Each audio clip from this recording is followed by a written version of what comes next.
आज हमने पढ़ना है कि कोई भी स्टेट ऑफ मैटर जो है वो एग्जिस्ट बेसिकली क्यों करती है। गैसेस है तो वो गैसेस क्यों हैं, लिक्विड्स हैं तो वो लिक्विड्स क्यों हैं, सॉलिड्स हैं तो वो सॉलिड्स क्यों एग्जिस्ट कर रहे हैं, सॉलिड्स लिक्विड्स क्यों नहीं है, लिक्विड गैसेस क्यों नहीं है, लिक्विड सॉलिड्स के तौर पर एग्जिस्ट क्यों नहीं करती। बेसिकली हम जानेंगे कि आज फिजिकल स्टेट ऑफ मैटर जो है उसकी रीजन क्या है एग्जिस्टेंस की।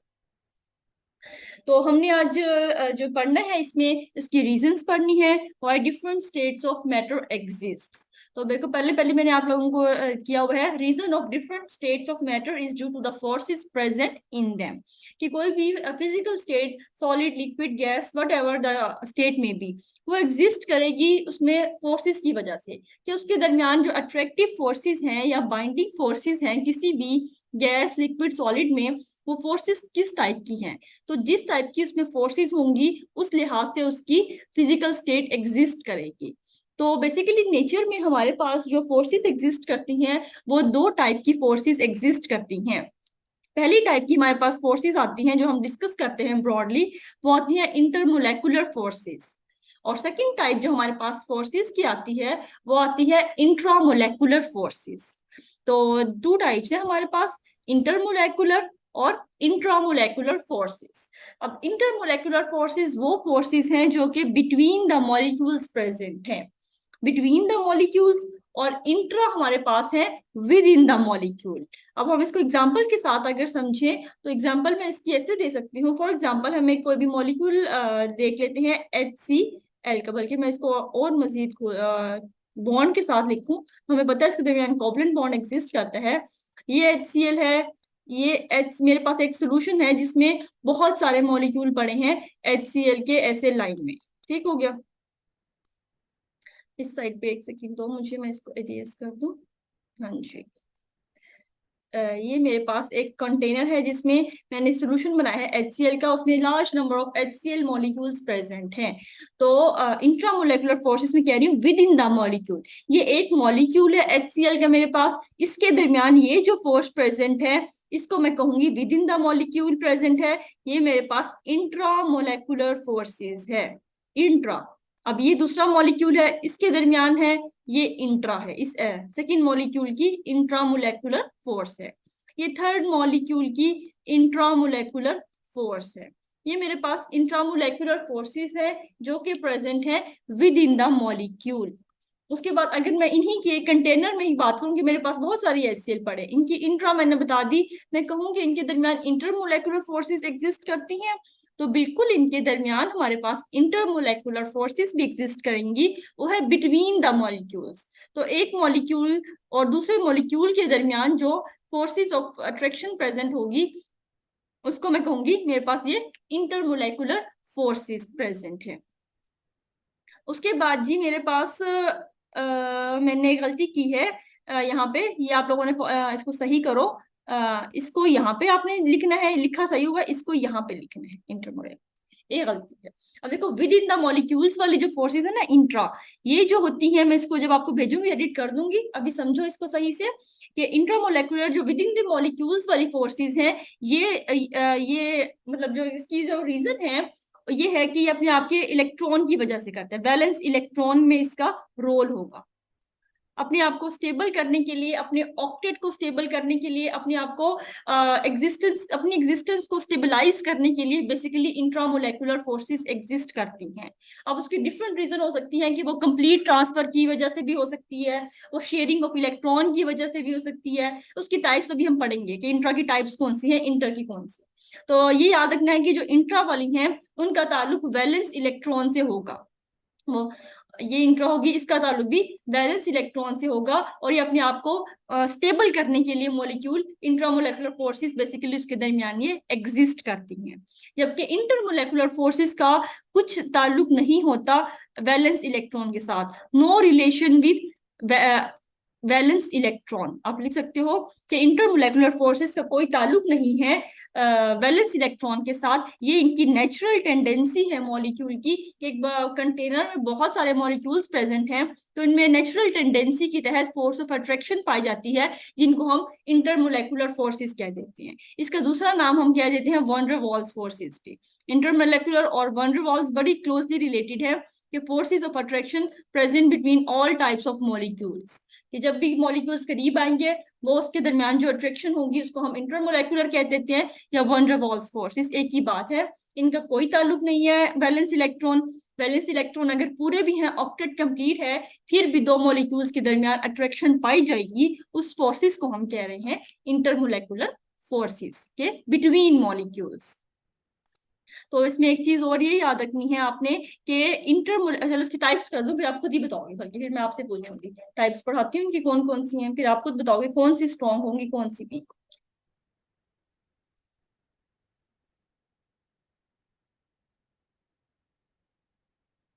ओके जी, उसके बाद नेक्स्ट हमारे पास हम टाइप्स पढ़ेंगे, पहले इंटरमोलेकुलर फोर्सेस की टाइप्स। इंटरमोलेकुलर की हमारे पास टाइप्स जो हैं ये चार हैं broadly: dipole dipole forces, ion dipole forces, dipole induced dipole forces, और लंडन डिस्पर्जन फोर्सेस। इनफैक्ट इसकी पांच टाइप हैं, एक पांचवी मैं लिख देती हूँ।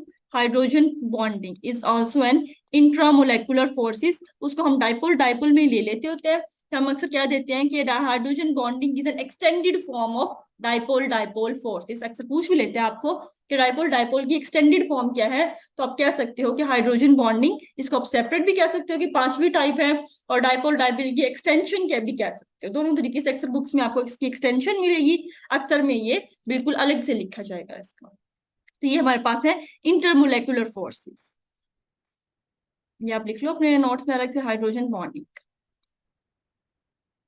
उसके बाद हमारे पास आती है इंट्रामोलेकुलर फोर्सेस। इंट्रामोलेकुलर भी हमारे पास चार टाइप्स की है: ionic bond, covalent bonding, molecular bonding, या मेटेलिक बॉन्डिंग। तो पांच टाइप्स हमने उसकी देखनी है, चार टाइप्स हमारे पास इंट्रामोलेकुलर फोर्सेस की हैं। अब आपने देख ली हैं फोर्सेस, ये इंटर है, ये इंट्रा के टाइप्स हैं। आपको क्या लगता है कि कौन सी फोर्सेस ज्यादा स्ट्रॉन्ग होनी चाहिए? इंटरमोलेकुलर फोर्सेस स्ट्रॉन्ग होंगी या इंट्रामोलेकुलर फोर्सेस स्ट्रॉन्ग होंगी, क्या लगता है? इंट्रा। इंट्रा, बिल्कुल। इंट्रा का कोई कंपैरिजन ही नहीं है। अक्सर वो दे देते हैं कि which of these following forces is strongest, तीन नाम इसके लिख देगा, चौथी का कोई भी लिख देगा इनमें से। तो इंट्रामोलेकुलर का कोई कंपैरिजन नहीं है इंटर के साथ। अगर कोई एक इंट्रा आ गई है तो बिना सोचे समझे आपने कहना है कि intra is much much much 100 times stronger than intermolecular forces की, बिकॉज वो बिटवीन द मॉलिक्यूल्स हैं, और इनकी वजह से तो मॉलिक्यूल एग्जिस्ट कर रहे हैं। कि HCl क्यों HCl है? क्योंकि उसमें इंट्रामोलेकुलर है। फिर बिटवीन HCl जो फोर्सेस हैं वो भी इंटर है, कि वो नेचुरल टेंडेंसी। तो हम एक एक करके पहले इंटर पढ़ेंगे, फिर हम इंट्रा को डिस्कस करेंगे कि आ जाती होती है पेपर में, एक या दो MCQ दे देता है इसमें से, सॉलिड लिक्विड्स में से। पहली टाइप है हमारे पास डाइपोल डाइपोल फोर्सेस। तो डाइपोल डाइपोल फोर्सेस की अगर हम डेफिनेशन की बात करें तो dipole dipole forces are always present between the polar molecules, हमारे दरमियान पोलर मॉलिक्यूल्स में एग्जिस्ट करेंगी। और इसकी अगर हम डेफिनेशन की बात करें तो प्रॉपर इसकी डेफिनेशन है: forces of attraction that is present between positive end of one molecule and the negative end of the other। कि जब आपको पता है कि मॉलिक्यूल पोलर है तो उसमें डाइपोल्स क्रिएट हो जाएंगे। एक चीज ये याद रखनी है कि जब आपके पास मॉलिक्यूल पोलर है तो उसके डाइपोल्स परमानेंट होते हैं। Polar molecules always have a permanent dipole. तो पोलैरिटी हमारे पास कब आएगी? जब there is a difference in electronegativity. कोई दो एटम्स अटैच हैं, डिफरेंट एटम्स अटैच हैं, तो अंडरस्टूड बात है कि उनकी इलेक्ट्रोनेगेटिविटी में फर्क आएगा। जब उनकी इलेक्ट्रोनेगेटिविटी में फर्क आएगा तो उनमें डाइपोल क्रिएट हो जाएगा। जब डाइपोल क्रिएट हो जाएगा तो हम कहेंगे ये हमारे पास पोलर मॉलिक्यूल्स हैं। मैंने एग्जांपल सबसे पहले देखो लिखी हुई है HCl की ही, कि ये मेरे पास H है, ये क्लोरीन है। अब आपको पता है कि क्लोरीन जो है वो इलेक्ट्रोनेगेटिव एटम है, बड़ा स्ट्रॉन्ग उसकी इलेक्ट्रोनेगेटिविटी है। तो जो आपके पास ये यहाँ पे बॉन्ड है, इसमें आपको पता है दो इलेक्ट्रॉन्स आपके पास, एक ये इलेक्ट्रॉन है, एक ये इलेक्ट्रॉन है। तो इसमें बेसिकली क्या होता है, बॉन्ड में दोनों इलेक्ट्रॉन्स कोवलेंट में इक्वली शेयर्ड होते हैं, कि एक इक्वल बॉन्ड डिस्टेंस पे होते हैं। यहाँ यहाँ दोनों ने कॉम्प्रोमाइज डिस्टेंस करके इक्वल डिस्टेंस लिखा होता है। लेकिन ये बात होती है जब आपके पास सेम एटम है। अब यहाँ पे हमारे पास डिफरेंट एटम है chlorine, then chlorine is a different atom than hydrogen, और सेकेंडली क्लोरीन ऐसा डिफरेंट है जिसकी इलेक्ट्रोनेगेटिविटी बहुत हाई है एज कंपेयर टू हाइड्रोजन। तो हम क्या कहते हैं कि इलेक्ट्रोनेगेटिविटी अगर ज्यादा है किसी एटम की, तो उसके पास ये टेंडेंसी है, उसकी नेचुरल टेंडेंसी है कि वो अपनी तरफ खींचने की ट्राई करेगा इलेक्ट्रॉन्स को। तो इलेक्ट्रॉन्स जो है वो इस साइड पे ज्यादा को हो जाएंगे, इस साइड से दूर हो जाएंगे, तो एज अ रिजल्ट एक डाइपोल क्रिएट होगा जिसको हम इंडिकेट कर देते हैं पार्शियल पॉजिटिव पार्शियल नेगेटिव। अब इलेक्ट्रॉन का झुकाव जो है वो क्लोरीन की तरफ ज्यादा है, तो क्लोरीन पे पार्शियल नेगेटिव चार्ज आ जाएगा, यहाँ से दूर चले गए हैं तो इस पे हम as a partial positive charge एक डाइपोल क्रिएट हो जाएगा। तो ऐसे एटम्स जिनकी इलेक्ट्रोनेगेटिविटी में एक वाजिया फर्क आ जाता है, तो वो आपके पास पोलर मॉलिक्यूल्स कहलाते हैं। तो आपने ये चीज याद रखनी है कि जो आपके पीरियोडिक टेबल पे राइट साइड पे एलिमेंट्स हैं, स्पेशली हेलोजेंस ग्रुप की, तो आपको पता है इलेक्ट्रोनेगेटिविटी ज्यादा है। दूसरी सबसे ज्यादा इलेक्ट्रोनेगेटिविटी की ट्रेंड को डिस्कस किया जाए तो आपको पता है हाईएस्ट क्लोरीन है आपके पास पीरियोडिक टेबल में, फिर ऑक्सीजन है, फिर नाइट्रोजन है, फिर क्लोरीन है। इन चार की इलेक्ट्रोनेगेटिविटी आपने देखनी भी है, मुझे एग्जैक्टली याद नहीं है, क्लोरीन की तो 4 है हमें पता है, बाकी इनकी देख लेनी 3.2 3.8 इस तरह कुछ करके है। इन चार की आपको इलेक्ट्रोनेगेटिविटी वैल्यू याद। तो आपने अगर कोई भी एटम इन चारों में से किसी एक के साथ अटैच है तो अंडरस्टूड बात है कि वो पोलर मॉलिक्यूल है, उसने परमानेंट डाइपोल क्रिएट हुआ होगा, तो उसके दरमियान जो फोर्स ऑफ अट्रैक्शन होगी वो हमारे पास होगी कौन सी, डाइपोल डाइपोल फोर्सेस। अब एक और एग्जांपल यहाँ पे हम करते हैं क्लोरोफॉर्म की। क्लोरोफॉर्म का फॉर्मूला आपको पता है CH3Cl, जो CH3Cl यही होता है ना। हाँ देखो ये हाइड्रोजन अटैच है कार्बन के साथ, 4 है, क्लोरीन अटैच है। तो अब क्लोरीन एक बहुत ज्यादा इलेक्ट्रोनेगेटिव एटम है आपको पता है, तो आपके पास यहाँ पर परमानेंट डाइपोल क्रिएट हो जाएगा, ये पार्शियल नेगेटिव ये पार्शियल पॉजिटिव हो जाएगा। तो chloroform is also polar molecule. तो अगर मैं कहूँ कि क्लोरोफॉर्म की मेरे पास बहुत सारे मॉलिक्यूल्स प्रेजेंट है, तो क्लोरोफॉर्म के दरमियान जो फोर्स ऑफ अट्रैक्शन पाई जाएगी वो पाई जाएगी डाइपोल डाइपोल फोर्सेस। तो आपने पहचानना है कि डिफरेंट एटम्स है, और अगर स्पेशली इनमें से कोई एक एटम है तो हम कहते हैं कि उसमें डाइपोल डाइपोल है। CHCl3 सो ओके भी CH3, मुझे ये ऑर्गेनिक वाले पढ़ रहे थे इनके सॉल्वेंट्स होते हैं जैसे कॉमन है, मुझे एग्जैक्टली इस टाइम मैं खुद कंफ्यूज हो गई CH3Cl है या CHCl3। अब ये जो है आपके पास पोलर है, एसीटोन हो गया। आप पोलर सॉल्वेंट लेते हो जितने भी इसमें जिसमें भी ऑक्सीजन नाइट्रोजन आ जाएगा आपके पास पोलैरिटी इंड्यूस हो जाएगी। तो आपने पहचान लेना कि अगर पोलर मॉलिक्यूल्स है दोनों पोलर होना जरूरी है, सारे पोलर, तो आपके पास डाइपोल डाइपोल आ जाएंगी। अब इसमें फैक्टर्स हैं जिसपे डाइपोल डाइपोल फोर्सेस हमारे पास डिपेंड करती हैं। पहला जो फैक्टर है वो है इलेक्ट्रोनेगेटिविटी डिफरेंस, कि जितना ज्यादा इलेक्ट्रोनेगेटिविटी डिफरेंस होगा उतना वो पोलर मॉलिक्यूल होगा। लाइक अगर हम बात करते हैं यहाँ पे, ये देखो मेरे पास हाइड्राइड्स एग्जिस्ट करते हैं, ठीक है, HF हो गया, HCl हो गया, HBr हो गया, ठीक है। अब हमें ट्रेंड पता होना चाहिए इलेक्ट्रोनेगेटिविटी का कि डाउन द ग्रुप जो है हमारे पास इलेक्ट्रोनेगेटिविटी कम होती है। तो अप वाले जो पीरियोडिक टेबल में ऊपर वाले एलिमेंट्स हैं उनकी इलेक्ट्रोनेगेटिविटी ज्यादा है, नीचे वालों की कम है। तो down the group fluorine chlorine bromine iodine की भी बात कर ली जाए साथ ही, तो डाउन द ग्रुप इलेक्ट्रोनेगेटिविटी कम हो रही है। तो मतलब क्या है कि मेरे पास इधर जो यहाँ पे हाइड्रोजन कांस्टेंट है आपके पास, तो मतलब यहाँ पे ये वाला जो मॉलिक्यूल है ये मेरे पास सबसे ज्यादा पोलर है, फिर ये उसकी पोलैरिटी थोड़ी कम होगी, इसकी और कम होगी, इसकी और कम होगी, क्योंकि क्या है इनके इलेक्ट्रोनेगेटिविटी डिफरेंस कम होता जा रहा है। तो अगर मैं बात करूँ कि सबसे ज्यादा स्ट्रॉन्गेस्ट डाइपोल फोर्सेस कहाँ एग्जिस्ट करेंगी इनमें से, तो मैं कहूंगी सबसे ज्यादा HF में एग्जिस्ट कर रही हैं, फिर HCl में एग्जिस्ट कर रही हैं, फिर HBr में एग्जिस्ट करेंगी, फिर HI में एग्जिस्ट करेंगी। तो जितना ज्यादा इलेक्ट्रोनेगेटिविटी डिफरेंस होगा उतना ज्यादा डाइपोल डाइपोल फोर्सेस स्ट्रॉन्ग होंगी हमारे पास। ठीक हो गया। दूसरा फैक्टर जिस पे डाइपोल डाइपोल फोर्सेस डिपेंड करती हैं वो हमारे पास है distance between the bonded atoms, कि हमारे पास डिस्टेंस पे डिपेंड करती हैं डाइपोल डाइपोल फोर्सेस। तो फॉर एग्जांपल मैं यहाँ पे बात करती हूँ जी डिस्टेंस की, हमारे पास 3 टाइप के स्टेट्स ऑफ मैटर एग्जिस्ट कर रहे हैं, ठीक है। एक है गैसेस, एक है लिक्विड्स, एक है सॉलिड्स। तो आपको पता है कि गैसेस के दरमियान गैसेस के मॉलिक्यूल्स के दरमियान जो डिस्टेंस है वो बहुत ज्यादा होता है, फिर लिक्विड्स में मॉडरेट डिस्टेंस है एटम के दरमियान, सॉलिड्स में बहुत कम डिस्टेंस पाया जाता है। तो ऐसे पोलर सॉलिड्स जो सॉलिड्स होंगे, सारे बात पोलर की होगी, जहां भी डाइपोल डाइपोल का जिक्र आया है तो आपने कंसीडर करना है कि मैं polar liquids polar solids polar gases की बात कर रही हूँ। तो मेरे पास जो पोलर सॉलिड्स होंगे उनमें डिस्टेंस कम है, तो जितना ज्यादा डिस्टेंस कम होगा डाइपोल डाइपोल फोर्सेस स्ट्रॉन्ग होंगी, डिस्टेंस ज्यादा डाइपोल डाइपोल वीक। तो मैं कह सकती हूँ कि इसका इनवर्स रिलेशन है डाइपोल डाइपोल फोर्सेस के साथ, कि मैं कहूंगी कि सॉलिड में डिस्टेंस कम है तो डाइपोल डाइपोल फोर्सेस सबसे ज्यादा स्ट्रॉन्ग होंगी।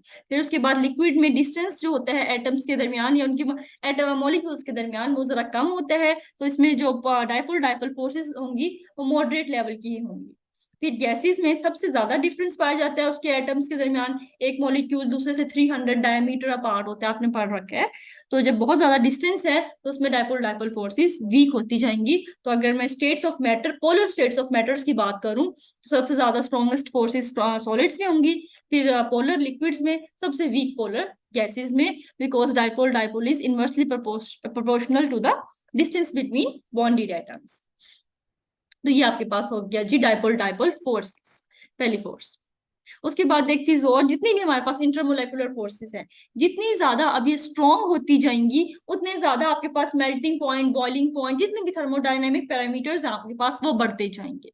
तो आपने देखना है वो आपको कोई भी वो दे देगा मॉलिक्यूल, एक चीज कांस्टेंट रखें, तो आपने देखना है कि सबसे पूछ लेगा सबसे ज्यादा इसमें बॉइलिंग पॉइंट किसका है। अगर सारे सब में डाइपोल एग्जिस्ट कर रही है तो आपने देखना है कि सबसे ज्यादा पोलैरिटी किसमें है। अब इसमें सबसे ज्यादा पोलैरिटी होगी या डिस्टेंस, ये दो फैक्टर्स की बेस पे वो देगा। तो जितना सबसे ज्यादा उसका डिस्टेंस जिसमें सबसे ज्यादा डाइपोल फोर्स स्ट्रॉन्ग आ जाएंगी तो आपने क्या देना है कि सबसे ज्यादा बॉइलिंग पॉइंट भी उसी मॉलिक्यूल का हो जाएगा। तो अगर मैं बात करूं यहाँ पे फॉर एग्जांपल, अभी मैंने लिखवा दिया, बल्कि करवा ही दी है आप लोगों को, ये मेरे पास है HBr और एक है HI, ठीक है। तो आप दोनों पोलर मॉलिक्यूल है, तो इसमें से अगर मैं पूछूंगी बॉइलिंग पॉइंट किसका हाई है और किसका लो है, तो आप बता सकते हो on the basis of dipole dipole forces कि किसका बॉइलिंग पॉइंट कम होगा। बी आर का ज्यादा होगा और एच आई का कम HI का होगा। कम हो जाएगा क्योंकि उसकी फोर्सेस वीक है, उसकी स्ट्रॉन्ग है। HBr का। HBr का ज्यादा होगा। तो ये आपकी है डाइपोल डाइपोल फोर्सेस।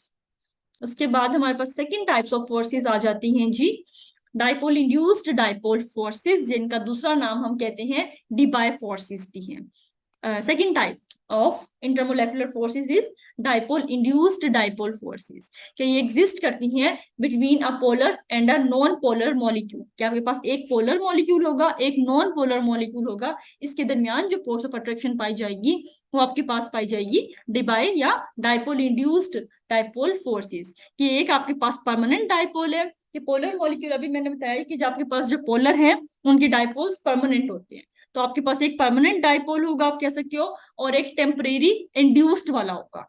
कि एक नेचुरल टेंडेंसी थी मॉलिक्यूल की कि उसके अंदर डाइपोल बने हुए थे, जो बने हुए थे वो दूसरे मॉलिक्यूल के साथ इंटरेक्ट करवा के उसके अंदर इंड्यूस करवाएंगे पोलैरिटी को, तो उनके दरमियान जो फोर्स ऑफ अट्रैक्शन आएगी उसको हम कहते हैं डाइपोल इंड्यूस्ड डाइपोल फोर्सेस। कि एक ये परमानेंट डाइपोल हो गया, दूसरा डाइपोल उसने इंड्यूस करवाया जबरदस्त। इंड्यूस कैसे करवाएगा, देखो आपको पता है पोलर के पास क्या होते हैं, टू एंड्स हैं। तो एक मॉलिक्यूल है ए बी फॉर एग्जांपल, ये पोलर मॉलिक्यूल है, तो एक की टेंडेंसी ज्यादा होगी कि इलेक्ट्रोनेगेटिव ज्यादा है, तो for example A is more electronegative than B, तो इस पे पार्शियल नेगेटिव चार्ज आ जाएगा, इस पे पार्शियल पॉजिटिव चार्ज आ जाएगा।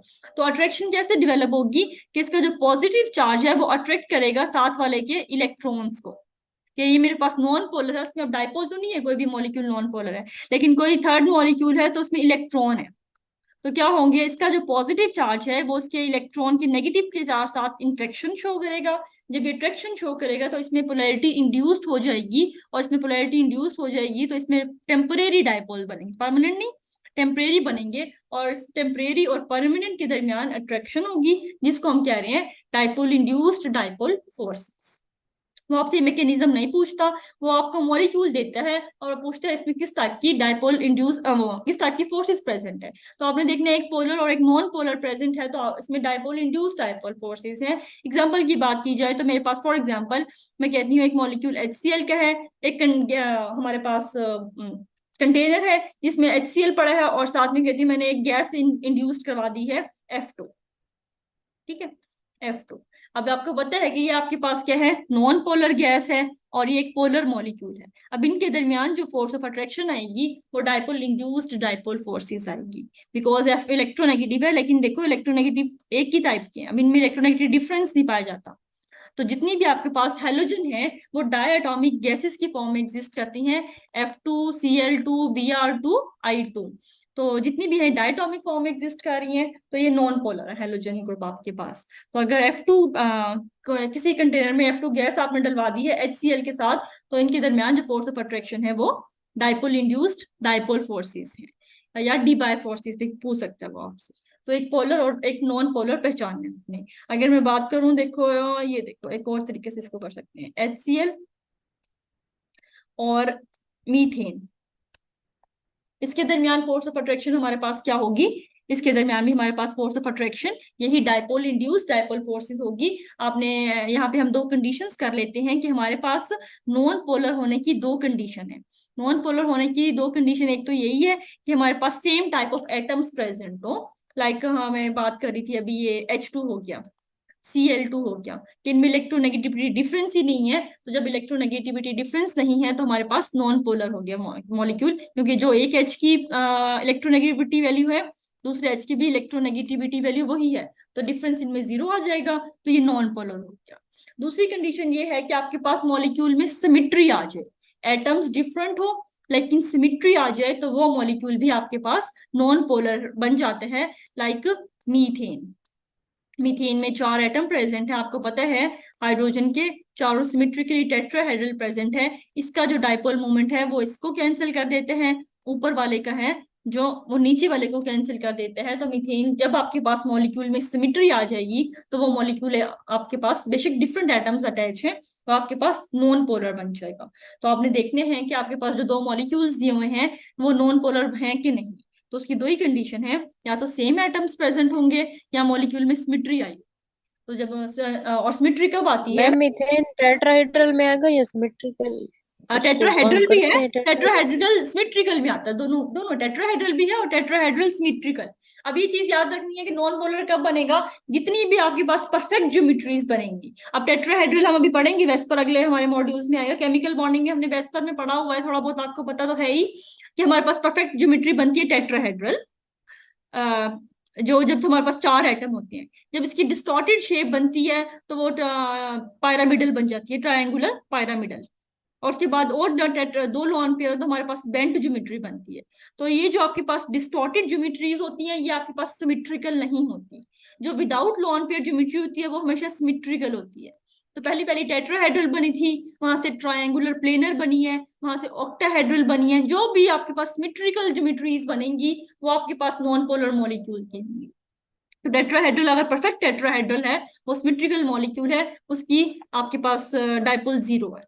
इसी तरह आप बात करते हो कार्बन डाइऑक्साइड की, अगर आपको याद हो कार्बन डाइऑक्साइड में भी सेम देखो बड़ी सिमेट्री पाई जाती है, सी डबल बॉन्ड हो, लीनियर मॉलिक्यूल है, इस साइड पे जितना उसका डाइपोल है इस साइड पे भी उतना ही डाइपोल मोमेंट है, तो राइट वाला लेफ्ट को कैंसिल कर देता है, तो CO2 is a non polar molecule. जबकि कार्बन मोनोऑक्साइड की बात करते हैं तो इसमें हमारे पास पोलैरिटी आती है, इसका डाइपोल मूवमेंट आता है, इसकी वैल्यू आती है C double bond. Carbon monoxide की बात करते हैं तो इस तरह आपके पास जब भी सिमेट्री आएगी तो मॉलिक्यूल नॉन पोलर होगा। और ऐसी फोर्सेस ऑफ अट्रैक्शन जो एक पोलर और एक नॉन पोलर में हो उनको आप कहते हो डाइपोल इंड्यूस्ड डाइपोल फोर्सेस। ठीक हो गया? मॉलिक्यूल देगा क्लियर कट पता चल जाता है, इजी होता है। इनमें मैं सारी पढ़ा दूं, मैं आपको बहुत सारे एग्जांपल्स दूंगी, आप फौरन देखते ही कहोगे इसमें ये है इसमें ये प्रेजेंट।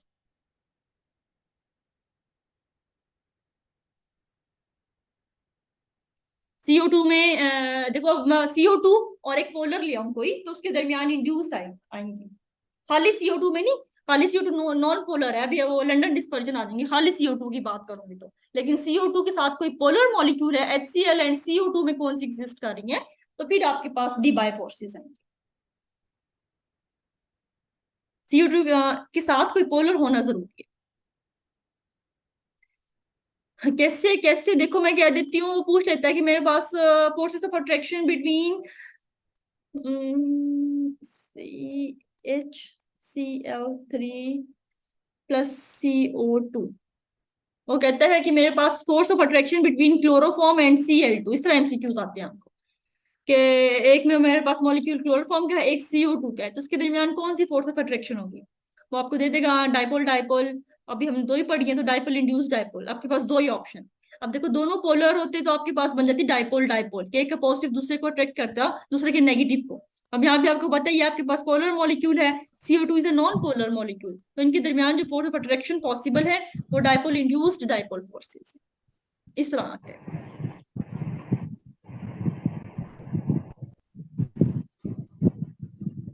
अच्छा जी, थर्ड टाइप जो हमारे पास इसकी आ जाती है वो आती है जी,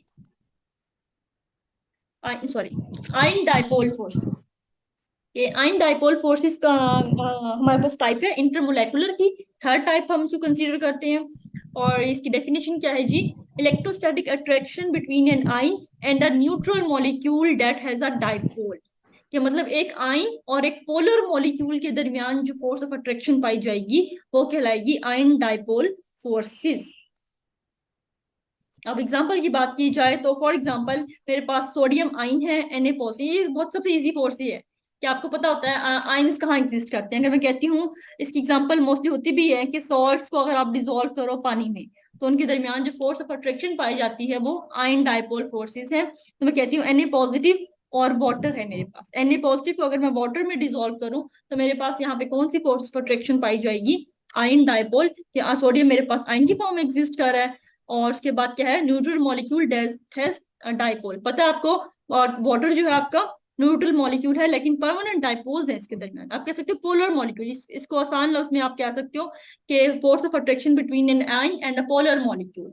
तो आपको पता है कि इसके पॉजिटिव और इसके ऊपर नेगेटिव चार्ज है, पार्शियल नेगेटिव, तो इनके दरमियान फोर्स ऑफ अट्रैक्शन एग्जिस्ट करेगी। तो ऐसी फोर्स ऑफ अट्रैक्शन जो आयन की वजह से आएगी उसको हम क्या कहते हैं, आयन डाइपोल फोर्सेस। एक आयन है एक डाइपोल है। अब यहाँ पे एग्जाम्पल की बात की जाए, दूसरी एग्जाम्पल ली जाए तो मैं कह सकती हूँ MgCl2 और वाटर के दरमियान कौन सी फोर्स ऑफ अट्रैक्शन है।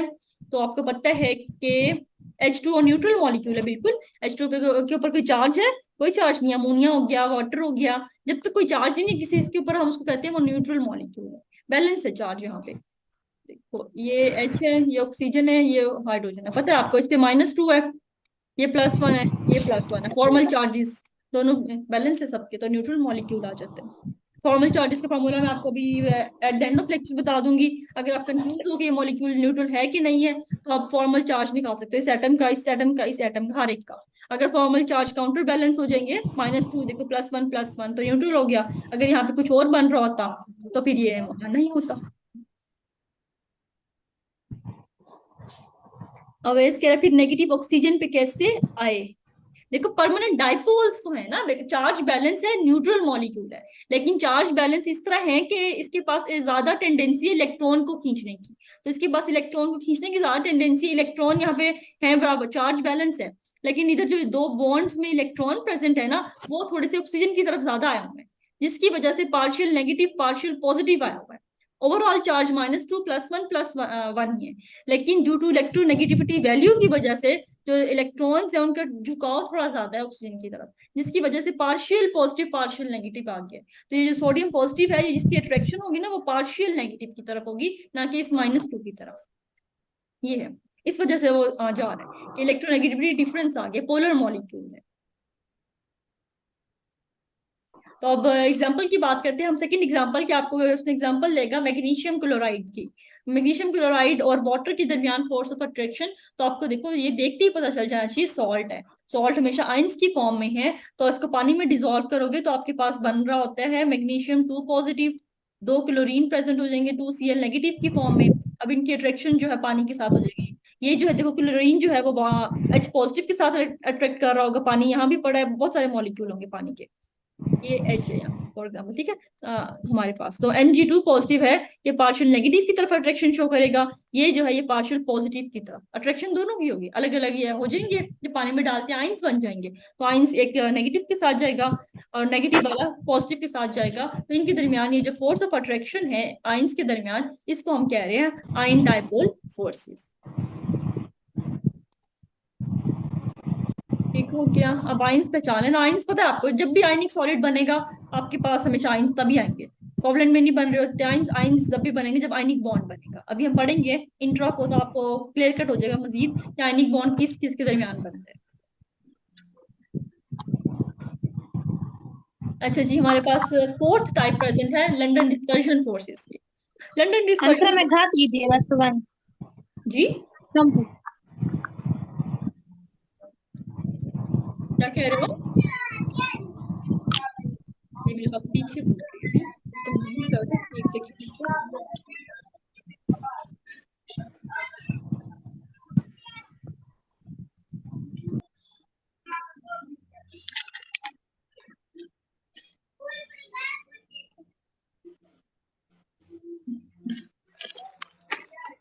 इमरान ने कोई सेटिंग ऐसी की है, ये म्यूट भी नहीं हो रही है।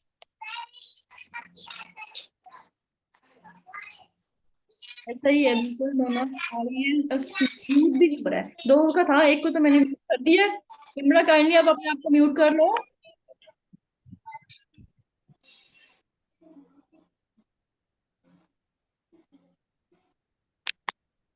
ओके जी, हमारे पास फोर्थ टाइप है London dispersion forces. London dispersion forces हमारे पास ऐसी फोर्सेस हैं जो कि प्रेजेंट है between non polar molecules. Force of attraction present between a non polar molecule. कोई ऐसा कंटेनर है जिसमें हमारे पास सारे नॉन पोलर मॉलिक्यूल्स हैं, कोई पोलैरिटी है ही नहीं, तो हम कहेंगे कि इसके दरमियान जो फोर्सेस हैं वो लंडन डिस्पर्जन फोर्सेस हैं। लंडन डिस्पर्जन फोर्सेस को हम कहते हैं instantaneous force of attraction present between instantaneous dipole and an induced dipole. कि पहले एक किसी भी रीजन की वजह से अचानक एक लम्हे में इंस्टेंटेनियस डाइपोल बनेगा, वो इंस्टेंटेनियस साथ वाले मॉलिक्यूल में इंड्यूस्ड डाइपोल क्रिएट करवाएगा, और उनके दरमियान जो फोर्स ऑफ अट्रैक्शन है वो है लंडन डिस्पर्जन फोर्सेस। अब ये बहुत थोड़े लम्हे के लिए होती है, वेरी शॉर्ट लाइफ होती है। आप कह सकते हो कि, और यहाँ से एमसीक्यू बना सकते हैं आपको, कि सबसे जो वीकेस्ट फोर्सेस हैं और कम वक्त के लिए जो फोर्सेस होती हैं वो लंडन डिस्पर्जन फोर्सेस होती हैं। क्योंकि नॉन पोलर के पास परमानेंट डाइपोल तो है नहीं, उसका डाइपोल जबरदस्ती एक रीजन की वजह से बना है, जैसे ही वो रीजन खत्म होगी उसका डाइपोल खत्म हो जाएगा और लंडन डिस्पर्जन फोर्सेस खत्म हो जाएंगी। और ये जो लंडन डिस्पर्जन फोर्सेस है ये हमारे पास हर टाइप के मॉलिक्यूल में प्रेजेंट होती हैं, पोलर मॉलिक्यूल हो या non polar, London dispersion forces सब में प्रेजेंट है। लेकिन सिग्निफिकेंट या फिर हम कहते हैं कि थोड़ी अमाउंट जो ज्यादा है, इसको हम ज्यादा स्टडी करते हैं, इंपॉर्टेंट है, वो नॉन पोलर के लिए स्टडी करती है, लेकिन ये प्रेजेंट सब में होती है। अगर मैं आपसे बात कर, अक्सर वो एमसीक्यू इस तरह देता है, फॉर एग्जाम्पल आपको हमने पढ़ा HCl, तो कहते हैं दो HCl मॉलिक्यूल है, इनके दरमियान कौन सी फोर्सेस ऑफ अट्रैक्शन प्रेजेंट है, तो पहले आप लोग ऑगस्ट के दरमियान डाइपोल डाइपोल फोर्सेस हैं। लेकिन अगर आपके पास ऑप्शन लंडन डिस्पर्जन फोर्सेस का भी है और बोथ का भी ऑप्शन है, तो आप बोथ पे जाते हो कि इसमें लंडन डिस्पर्जन फोर्सेस और डाइपोल डाइपोल दोनों प्रेजेंट होती हैं। तो London dispersion forces are present in all types of molecules in all types of atoms. कि सबसे पहले लंडन डिस्पर्जन फोर्सेस है, उसके बाद दूसरी फोर्सेस आ रही होती हैं। तो बोथ का ऑप्शन है तो बोथ पे जाना है, अगर बोथ का ऑप्शन नहीं है तो फिर पहले सिग्निफिकेंट इसमें डाइपोल डाइपोल आ जाए। और इसके बाद देखो नॉन पोलर मॉलिक्यूल्स में है। अब हम बात करें इसकी एग्जांपल की, तो अभी हमने बात कर भी ली थी। F2 मॉलिक्यूल की बात करूं, Cl2, तो सिंपल वो पूछ लेते हैं हेलोजन स्पेशली। और जो हमारे पास ग्रुप है जीरो ग्रुप, जीरो ग्रुप में हमारे पास आपका ग्रुप है नोबल गैसेस है। Noble gases helium, neon, argon, ये मोनोटॉमिक फॉर्म में एग्जिस्ट करती है क्योंकि इनका ऑक्टेट कंप्लीट है। जब ऑक्टेट कंप्लीट है तो मोनोटॉमिक है, ये हो गई। और साथ में मोस्ट कॉमन एग्जांपल ये हेलोजन ग्रुप है F2Cl2। तो पूछ लेता है कि कोई भी एक नियॉन के दरमियान कौन सी फोर्सेस ऑफ अट्रैक्शन है, तो लंडन डिस्पर्जन फोर्सेस। हेलोजेंस के दरमियान कौन सी हैं, तो हेलोजेंस आर नॉन पोलर, तो उनके दरमियान लंडन डिस्पर्जन फोर्सेस। CO2 में कौन सी फोर्स ऑफ अट्रैक्शन है, खाली CO2 में लंडन डिस्पर्जन फोर्सेस, क्योंकि CO2 is a non polar molecule. तो उसके बाद दो फैक्टर्स हैं जिसपे हमारे पास ये लंडन डिस्पर्जन फोर्सेस डिपेंड करती है। मैं आपको लिंक भेज रही हूँ, 2 मिनट रह गए हैं, बिकॉज फैक्टर्स बीच में फिर कटा हो जाएगा। तो मैं आपको लिंक भेजती हूँ, आप लोग वो ज्वाइन करो, फिर हम स्टार्ट करते हैं आगे का लेक्चर।